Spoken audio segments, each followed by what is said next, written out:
I know that 9/11 was the seminal event horizon, which began a process of bifurcating the dream spell into an awakening, because it was such a colossal and seismic shock event, obviously orchestrated thus, we all know that, but it was such that it sent waves across the entire planet and weaponized all of the infrastructure of media, academia, military, and the multilateral institutions like the United Nations and all of the apparatus of supra governance. That was all went into lock and load on 9/11. So coming here many years later onto the echo of that event, I would have expected, if there was going to be any witchery, I think we would have seen it in the last couple of years on the anniversaries. I think that it's played out. I think that particular Babylonian sophistry, wickedness, has played out already. There is no more juice in that lemon. We cannot make further lemonade from it. 9/11 was intended to throw a dragnet over the entire planet and hurl us back into the Stone Age, psycho-civilizationally speaking, in terms of attempting to render the entire planet into a PTSD kind of victim mindset. And of course, it worked with stupid people. And of course, it worked with bureaucrats and technocrats. Oh, they're motherfuckers, every last one of them. I mean, believing in 9/11 from that very day. I mean, I was taking my mind back to it, and I had no foreknowledge of it. I was very new to what I was doing in those days, but I was still involved. I was involved in diplomacy. I was at that time, I think, right in the middle of my own self-elected global diplomatic campaign, scratching around to get enough money together to go and meet with these Muslim clerics and terrorist leaders and Arab sheikhs and royalty throughout the Middle East, and some political leaders in the Islamic nations.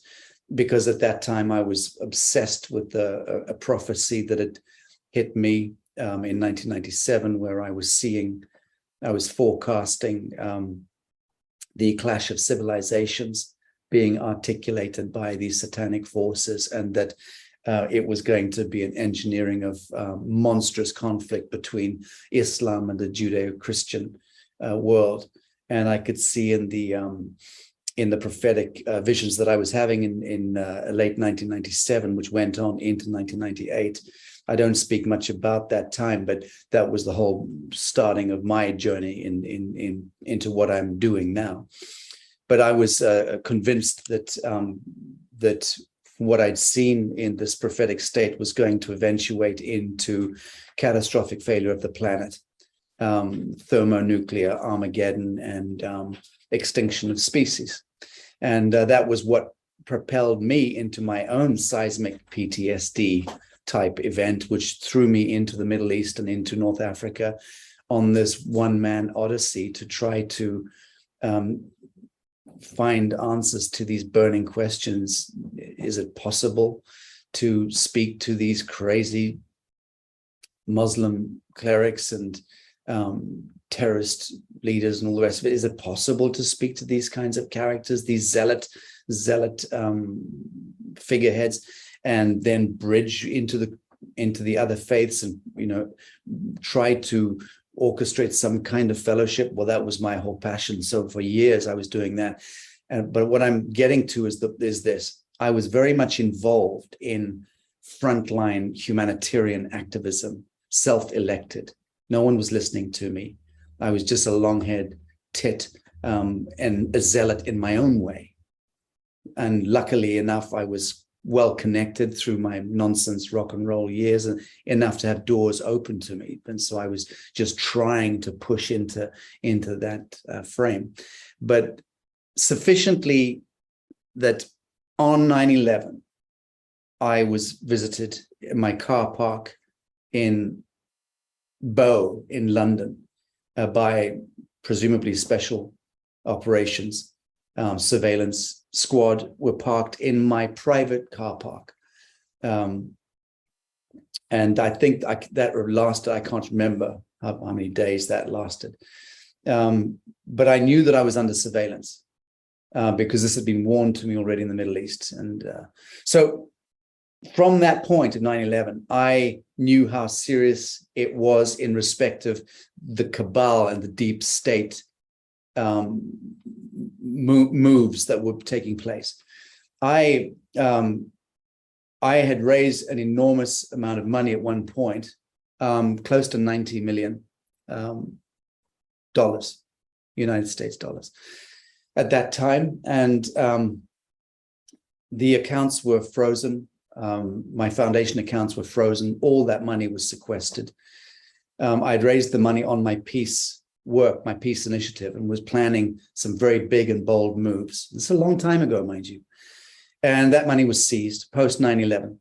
And the rationale that was given to me at that time, I can't remember exactly what it was, but it was something along the lines of aiding and abetting or participating in. It was one of those crazy kind of McCarthy kind of taglines that was spun at me when I was making inquiries about why was my monies frozen, why was all the work of Humanitad frozen and instantly, blocked just after 9/11. And it was something about aiding and abetting terrorist activities or under suspicion of, because I'd been meeting with these Muslim clerics and Arab sheikhs and princes and what have you in the Middle East.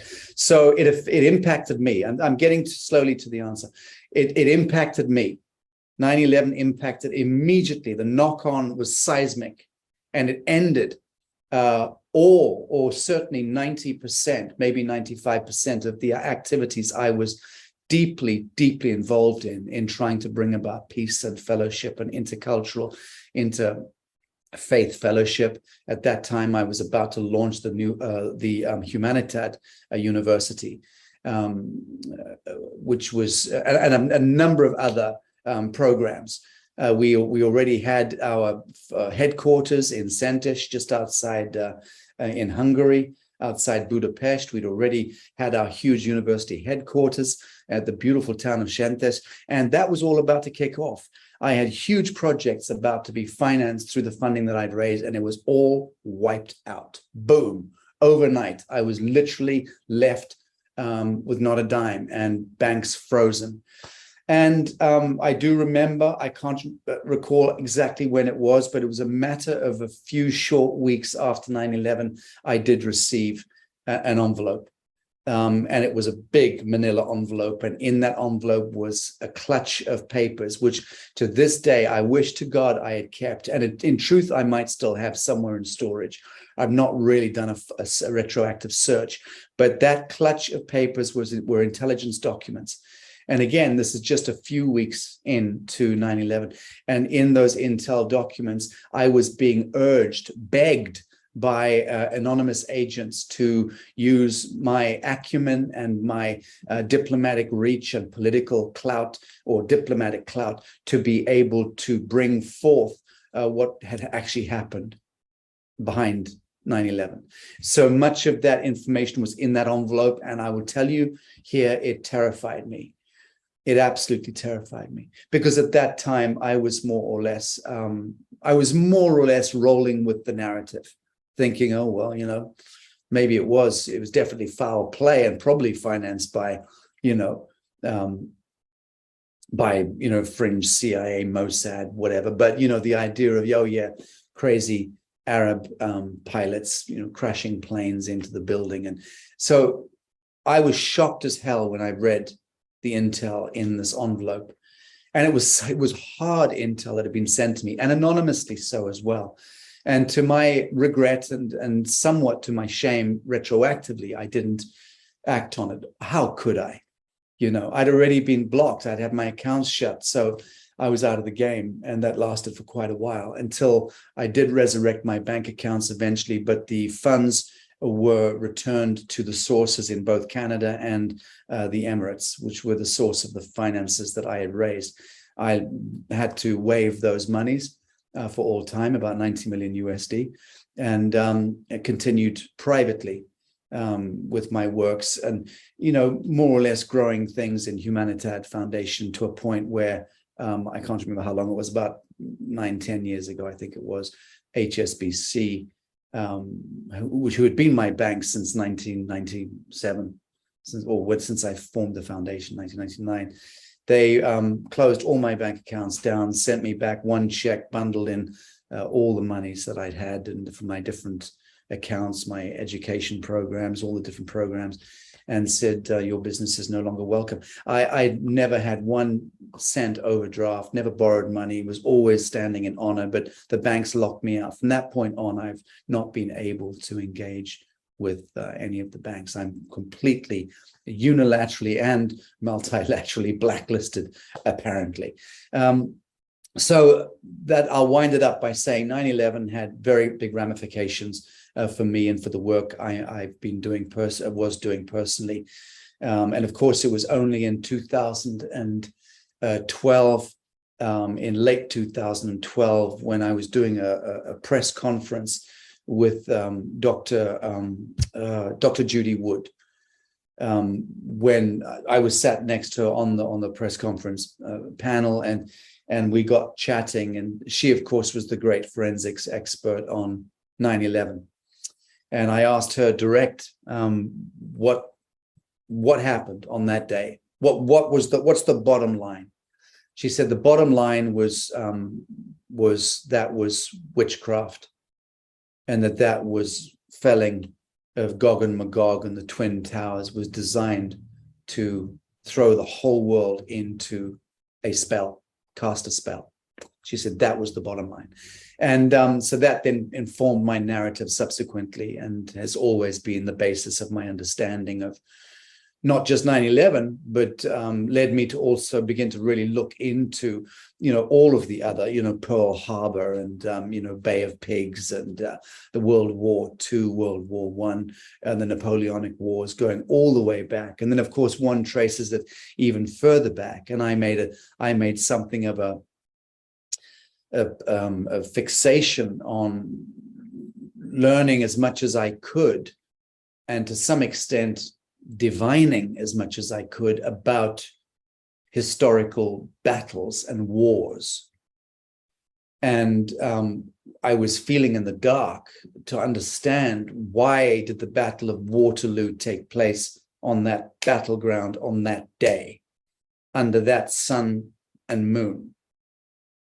And the more I looked into these kinds of correlations of when and where battles and wars and theaters of war were orchestrated, corresponded to some kind of Babylonian calendric dream spell machine, an articulated dystopian satanic inversion of life and love being orchestrated by forces that were very, very dark and very prevalent and very invisible.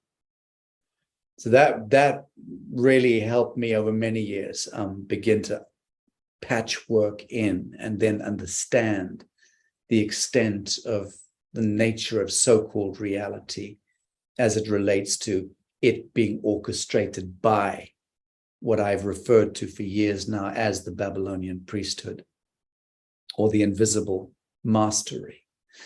So all interesting stuff. So 9/11 was the greatest attempt at casting a spell on an entire species, civilizational metric, and to try to throw it back into psycho civilizational Stone Age. That's my take.